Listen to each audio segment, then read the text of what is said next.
तो राम राम भाई सारा ने। उम्मीद है सारे भाई बढ़िया होंगे। आज तारीख हो गई है भाई 3 फरवरी और अभी सुबह के 6:05 हो गई है करेक्ट। तो निकल लिए हैं भाई इस साल की पहली विंटर राइड के लिए। और थंबनेल में आपने देख ही लिया होगा, ओली जा रहे हैं हम। बाकी यार धुंध हो रही है आज तो। हेलमेट का वाइजर ये शीशा भी ओपन ही कर रखा मैंने, क्योंकि ढक रहा हूँ ना तो इस पर फोग जम जा रही है, इस वजह से ठंड लग रही है चेहरे पे। खोल के चलाना पड़ रहा है, पर क्या करें अब। बाकी ये और 1 घंटे बाद रोशनी हो जाएगी थोड़ी थोड़ी।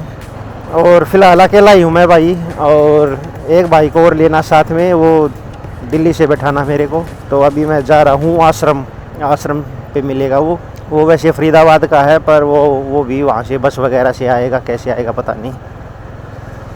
तो इस बार दिल्ली से होके जाएंगे, मतलब रूट चेंज है हमारा। और इस बार टोटल हमारा जो सफ़र रहेगा वो लगभग आना जाना 1100-1200 किलोमीटर के समथिंग रहेगा भाई। 550 लगा लो एक साइड पड़ेगा, क्योंकि ये लगा लो बद्रीनाथ के बिल्कुल पास ही जाएंगे भाई। तो ठीक है भाई, जल्दी से भाई के पास पहुंचते हैं। यहाँ से 60 किलोमीटर लगभग। तो खींचते हैं बाइक को भाई। बोलो शंकर भगवान की जय।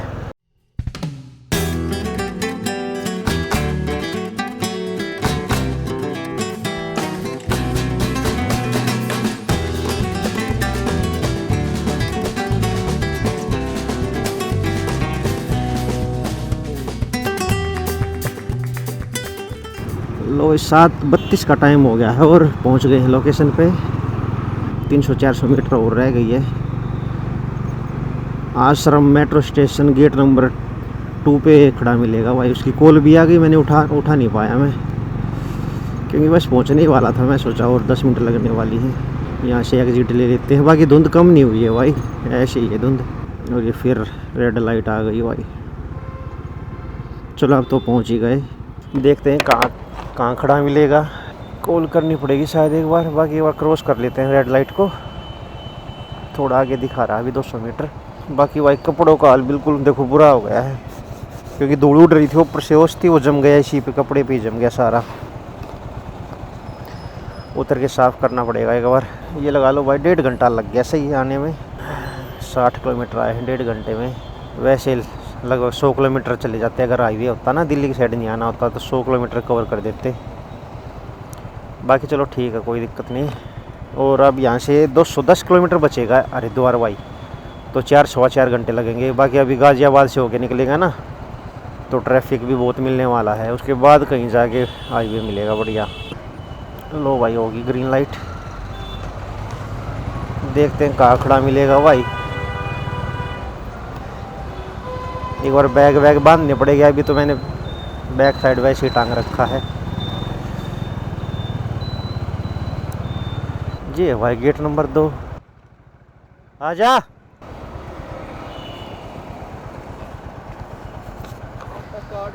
घूम के हवा तो पहले मिट्टी मिट्टी हो लिया पूरा। अरे भाई इतनी बुरी धुंध थी। तो ये हैं भाई अपने संदीप भाई, और टाइम अभी 7:40 हो गया है। उनको बैठाते हैं और निकलते हैं यहाँ से। 2 बैग हो गए हैं यार इस बार, ऊपर नीचे बांध दिए। एक मेरा एक भाई का है।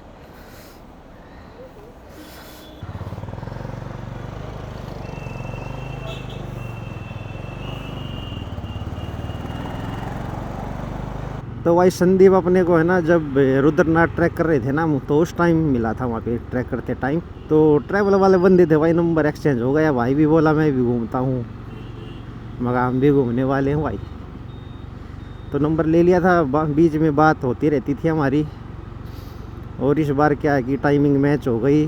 वैसे मेरा सही बताऊं तो जयपुर जाने का प्लान था भाई। फिर भाई की कॉल आई मेरे पास कि यार नहीं, पहाड़ों में चलेंगे बर्फ़ देखने कहीं। तो जयपुर का हो गया कैंसिल। मतलब पहाड़ बुला ही लेते हैं यार। पहली राइड है भाई के साथ, देखते हैं कैसा एक्सपीरियंस रहेगा। बाकी फ्यूचर में और भी राइड भाई के साथ देखने को मिल सकती हैं।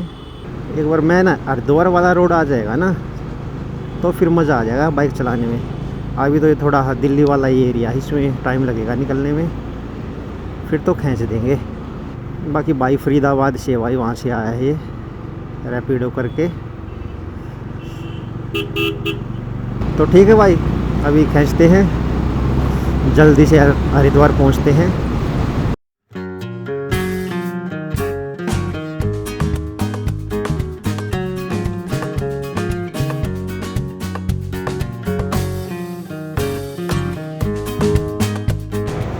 भाई यार 9 बजे का टाइम हो गया है और है ना धुंध देखो आप, बुरा हाल कर दिया भाई। धुंध की वजह से भाई ये लगा लो हरिद्वार तक 1-1.5 घंटा लेट हो जाएंगे हम। और उससे आगे 270 किलोमीटर और जाना भाई। प्रॉपरली तो नहीं पहुंच पाएंगे, पर ये है उससे 50-60 किलोमीटर पहले ही रुकना पड़ेगा, क्योंकि भाई शाम हो जाएगी। तो ये है 6-7 बजे तक चलाएँगे, शाम तक जितना भी खींचेगी। यार अब भूख लगने लग गई है, क्योंकि 10-10 बजे का टाइम हो गया है भाई लगभग। और सुबह 6 बजे घर से चले थे, लगा लो 4.25 घंटे हो गए हैं चलते हुए। अगर मैं अपने घर से चलता वहाँ से सीधे दिल्ली नहीं आना पड़ता तो अब तक मैं हरिद्वार पहुँच जाता भाई। और ये लगा लो इस साइड से तो ये अभी 2 घंटे और लगने वाले हैं, लगभग 2-2.25 घंटे, क्योंकि 12 बजे तक पहुँचा जाएगा।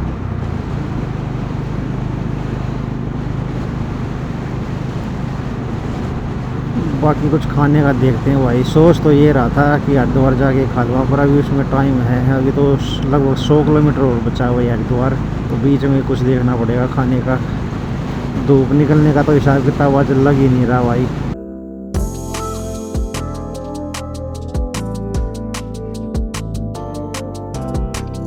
भाई यहाँ पे अब कुछ खाएंगे यार, भूख सी लगी थी, बाइक लगा दी साइड में। बाकी मौसम का हाल देखो भाई, 10:40 का टाइम हो गया भाई फ़िलहाल। और ये लगा लो 1.25 घंटा और लगेगा मैं हरिद्वार जाने में।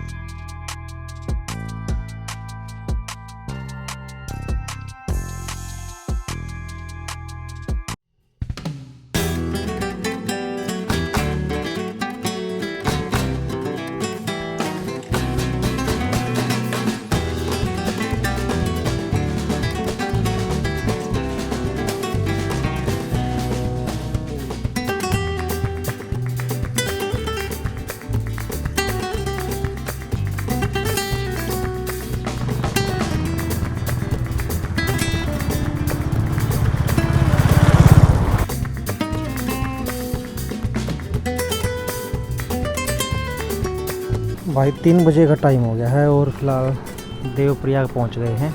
और संगम दिखाता हूं आपको।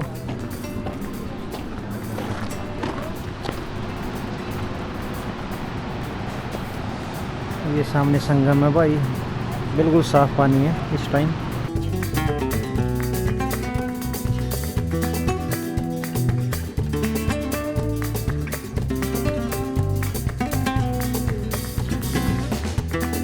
श्रीनगर यहाँ देवप्रयाग से भाई लगभग 35-36 किलोमीटर और रह गया है। जोशीमठ है वो है 180 किलोमीटर, तो वहाँ तक तो नहीं पहुँच पाएंगे आज, क्योंकि कम से कम 5.5-6 घंटे चाहिए और टाइम 3:30 हो गया, तो भाई बिल्कुल रात हो जाएगी। तो कहीं पहले ही रुकेंगे।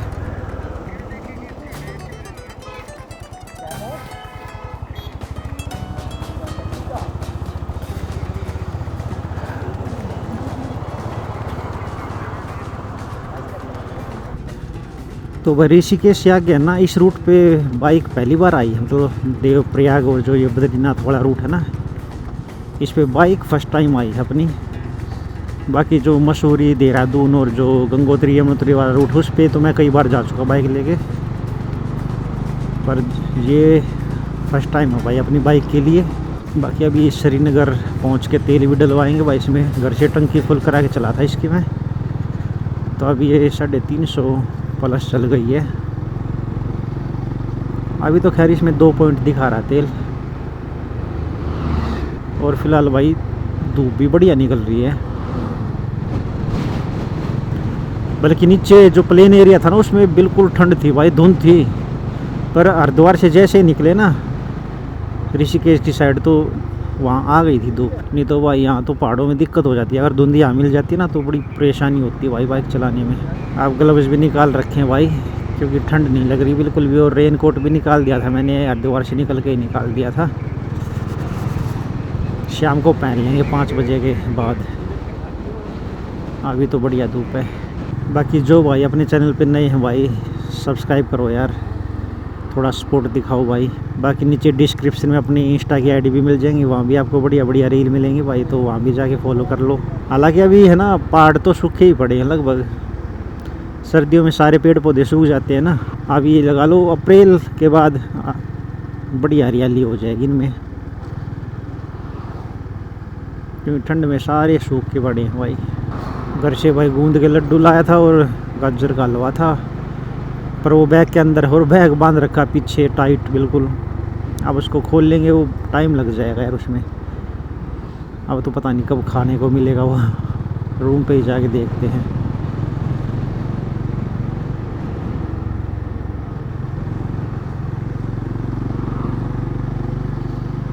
बाकी रोड कुल मिला के ठीक है भाई, रिपेयर कर रखे हैं।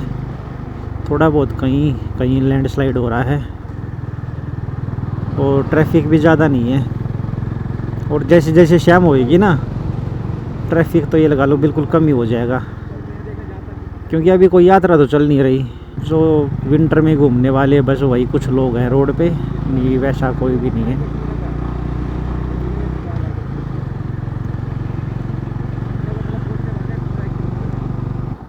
बद्रीनाथ यहाँ से 200 किलोमीटर है भाई, और रुद्रप्रयाग 38 किलोमीटर है, और लगभग 10 किलोमीटर श्रीनगर रह गया भाई।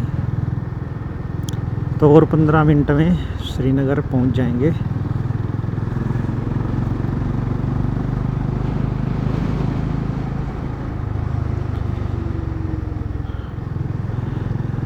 इस टाइम शिमला और कश्मीर साइड ज़्यादा भीड़ भड़ाका हो रहा भाई। वहाँ तो 10-10, 20-20 घंटे लग रहे हैं लोगों को जाम से निकलने के लिए। बाकी यहाँ ऐसा कुछ नहीं है भाई। जोशीमठ से जो ओली है वो 10-11 किलोमीटर का रास्ता है। अगर वहाँ रोड पे बर्फ़ होगी तो थोड़ा बहुत लगा लो डिफ़िकल्ट होगा भाई, जाम वाम लग सकता है या गाड़ी फंस सकती है। नहीं तो बर्फ़ साफ़ होगी ना तो ऊपर तक जाती है ओली तक, कोई दिक्कत वाली बात नहीं है। और फिर इसका ये ओली का पीक सीजन ही है, ये जनवरी फरवरी मार्च, ये 2-3 महीने यहाँ भी बढ़िया स्नोफॉल होता है भाई। संडे को भी हुआ था यहाँ, मैं एक भाई की वीडियो देखता हूँ तो उसने डाल रखी थी, संडे को भी बढ़िया स्नोफॉल हुआ था। स्नो तो यार मैंने बहुत देख ली पहले भी, केदारनाथ भी थी और अमरनाथ गया तो वहाँ भी बहुत सारी स्नो थी भाई, पर लाइव स्नोफॉल नहीं देखा कभी। अब देखो यहाँ वो चांस मिलेगा देखने का, नहीं मिलेगा। बाकी स्नो तो ढका पड़ा, सब कुछ सफ़ेद हो रहा भाई पूरा ओली। तो ये एक बार यार लाइव स्नोफॉल और देखनी है। आज की भी बता रखी थी, मतलब आज 3 फरवरी की भी स्नोफॉल होनी वहाँ पे। अब पता नहीं होगी या नहीं होगी, क्योंकि हम तो पहुँच पाएंगे नहीं। हम तो कल सुबह 4 तारीख को लगा लो 9-10 बजे तक पहुँचेंगे ओली, क्योंकि अभी तो जोशीमठ से लगभग लगा लो 50 किलोमीटर पहले रोकनी पड़ेगी भाई। तो ऐसी जगह भी आ जाया करो भाई पीक सीजन में ना, जहाँ भीड़ भड़ाका वहाँ जाने की कुछ ज़रूरत नहीं है। ये और भी बहुत सारी जगह है, जैसे मुंशियारी हुई और ओली है, चक्राता, तुंगनाथ तो खैर अब बहुत भीड़ रहने लगी। और कीर्ति नगर पहुँच गए हैं भाई। अभी टाइम 4:15 का हुआ है, 3:30 बजे के समथिंग चले थे हम देवप्रयाग से, तो 3 घंटा हो गया भाई चलते हुए। ये व्यू चेक करो भाई, एक नंबर। पूरी चौड़ी फैली हुई है यहाँ से, पर अभी पानी पूरी में नहीं चल रहा, कुछ हिस्सों में चल रहा है, बाकी बिल्कुल साफ़ है, मस्त एकदम। लो भाई श्रीनगर पहुँच गए हैं। ये श्रीनगर की मार्केट चली हुई है।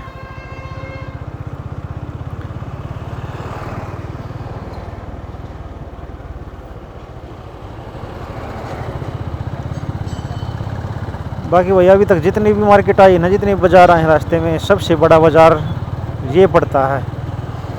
कई किलोमीटर में के फैला हुआ भाई, लगता भी नहीं है कि आप पहाड़ों में हैं, इतनी बड़ी मार्केट है।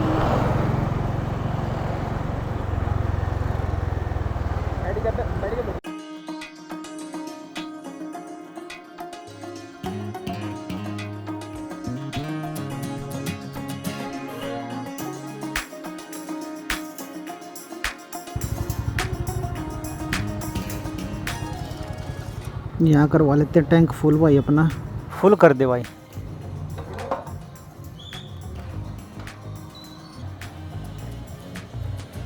बस ये आया भाई 11.11 लीटर, 1050 का हो गया है। अब दिक्कत नहीं है, अब आराम से चलेंगे जहाँ तक खींचेगी ना बाइक। और रेट है यहाँ पे भाई 94.5959। हरियाणा में पता नहीं क्या चल रहा है भाई। और टाइम 4:30 का हो गया भाई, 4:32। तो भाई अब अपना कैमरा हो गया है हैंडल बार पे। अब आपसे सामने से बात करेंगे। पहली बार ट्राई कर रहा हूँ भाई। आवाज़ देखना कैसी आएगी यार, थोड़ा मेरे को आवाज़ का वो लगता है। चलो ठीक है, निकलते हैं भाई।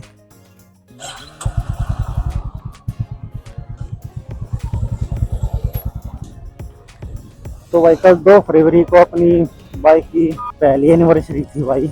1 साल हो गया बाइक को लिए हुए पूरा। जब हम माकुम गए हुए थे ना, तो आते टाइम लेके आया था मैं। 2 तारीख को ही वापस आया था माकुम से। तो इस टाइम आते टाइम परचेज कर ली थी भाई। तो थोड़ी आवाज़ देख लेना भाई। ये वायरलेस माइक लगा रखा मैंने अंदर हेलमेट में, तो आवाज़ पता नहीं कैसी आ रही होगी।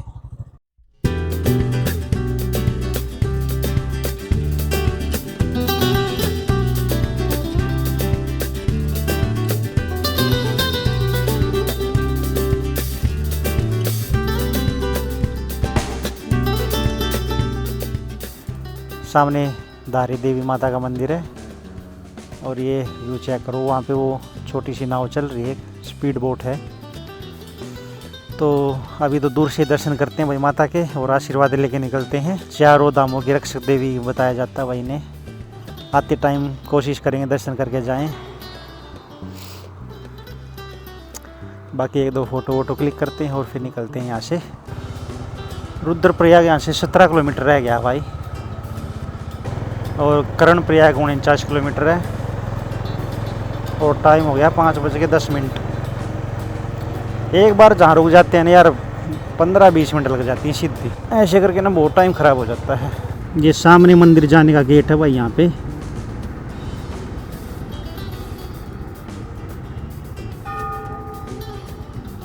यहाँ पास में ही प्रसाद मिल जाएगा आपको। और अभी हमें तो निकलना भाई, अभी अपना सफ़र बहुत बचा हुआ है। तो भाई धूप बिल्कुल चली गई अब और ठंड बढ़ने लगी है भाई। रेनकोट पहनना पड़ेगा फिर से और ग्लव्स भी पहनने पड़ेंगे भाई, क्योंकि अब ठंडी हवा लग रही है भाई। और आधे घंटे में तो ये लगा लो हवा बिल्कुल चिल्ड हो जाएगी।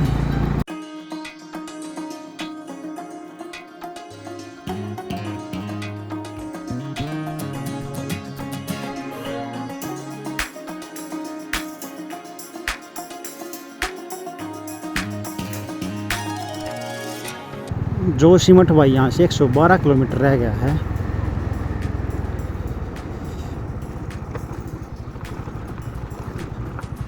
बाकी जोशीमठ से ना ओली के लिए भाई वो चलती है रोप वे। वो एशिया की सबसे बड़ी रोप वे है भाई, लगभग 4.5 किलोमीटर की है। तो एक तो ये भी ऑप्शन है कि आप वहाँ रोप वे की टिकट लो जोशीमठ से और सीधे जाओ।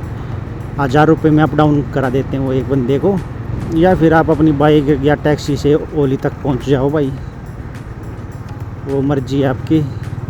देखेंगे अगर रास्ता ख़राब हुआ तो रोपवे से ही जाएंगे भाई। और अगर बाइक चली गई, रास्ता ठीक मिला तो अपनी बाइक को लेके जाएंगे। वो तो वहीं जाके पता चलेगा भाई क्या कंडीशन है रोड की। बाकी मैंने 1-2 भाइयों की ना वीडियो देखी थी, तो बाइक जा नहीं पाए वे बाइक से, क्योंकि बर्फ़ थी पूरे रास्ते में भाई। यहाँ शायद हल्की हल्की बारिश हुई है, रोड पूरा गिल्ला हो रहा है यहाँ से। देखो ये देखो पूरा गिल्ला पड़ा है यहाँ से। या पता नहीं बारिश हुई है या कुछ और सिस्टम है।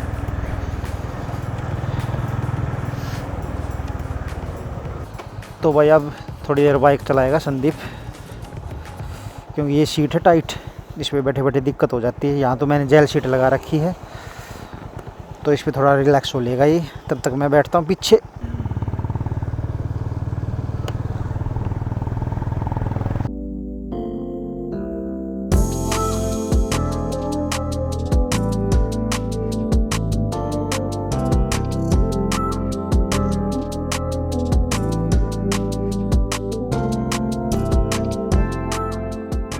छः 49 का टाइम हो गया है भाई। और अभी ये भागीरथ पैलेस करके होटल एंड रेस्टोरेंट है, यहाँ पे रुक गए हैं। ये अपनी बाइक लगा दी और रूम भी देख लिया भाई। थोड़ी देर में आपको दिखाता हूँ। 1000 रुपये में मिल गया रूम। ओहो बढ़िया आग जल रही है भाई। बाकी ये था यार, संदीप बोला ले रूम यार, थक गए हैं। मेरा प्लान तो और आगे तक जाने तक का था, क्योंकि यहाँ से लगभग 80 किलोमीटर रह गया जोशीमठ। प्रसन्नदीप थकावट मान गया। हाँ भाई थक गया भाई, थक लिए पूरी थक लिए। कोई नहीं भाई, 80 किलोमीटर रह गया तो लगा लो 2.5 घंटे का सफ़र हमारा बचा है। बाकी अब बढ़िया खाना खाएंगे और रूम दिखाता हूँ थोड़ी देर में। सामान लेके जा रहे हैं, 1 नंबर का कमरा भाई। तो ठीक है भाई, अपने सामान को लेके चलते हैं और रूम दिखाते हैं आपको। तो भाई ये होटल से ना बेसमेंट में आके, और ये अपना रूम है भाई, दिखाता हूँ आपको। सामने डबल बेड बढ़िया, और बढ़िया फॉल सीलिंग हो रही है। ये वाईफाई भी है, टीवी लग रहा है। और ये संदीप रहा, टेबल चेयर, एक ये छोटा रैक है यहाँ पे, वो मिरर भी है। बाकी बढ़िया कमरा है भाई। और इस साइड इसका वॉशरूम है, और यही बालकनी है भाई। और साफ़ सुथरा वॉशरूम है भाई, गीजर भी लगा हुआ है। और यहाँ से नदी बह रही भाई। तो ये कुछ रूम है, 1000 रुपये में पड़ा है भाई। बाकी अभी भाई ऊपर चलते हैं वापस और खाना खा के आते हैं। देखते हैं खाने में क्या रेट है भाई का। तो भाई खाना भी आ गया अपना। ये बटर रोटी मंगा ली, और ये दाल तड़का है, प्याज है, बस सिंपल ही खाना मंगाया है भाई। तो अभी खाते हैं। बाकी संदीप अपना इंश्योरेंस करने पे लगा हुआ भाई, इसने काम नहीं छोड़ा है। यहाँ के भाई का इंश्योरेंस का काम है, मैं नंबर बताऊँगा तो आप कॉन्टैक्ट कर लेना। किसी चीज़ का इंश्योरेंस या पॉलिसी वगैरह हर चीज़ करता है भाई। तो ठीक है भाई, फ़िलहाल खाना खाते हैं।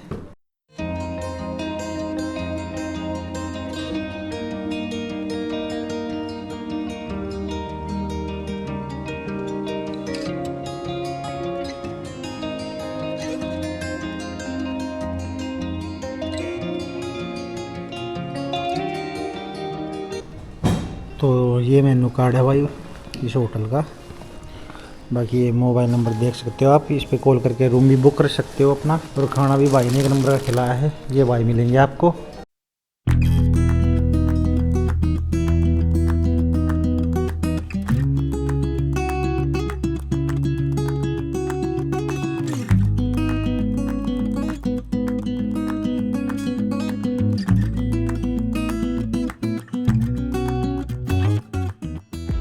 तो भाई आ गए अपने रूम पे, और अब बस सोने की तैयारी। 8:30 का टाइम हो गया है भाई। तो इस व्लॉग को भाई यहीं पे एंड करते हैं, और आपसे नेक्स्ट पार्ट में मिलते हैं। उसमें दिखाएंगे आपको ओली में कितनी स्नो मिलती है, नहीं मिलती है, जो भी है नेक्स्ट पार्ट में देखने को मिलेगा भाई। तो ठीक है भाई, सभी भाइयों को हर हर महादेव।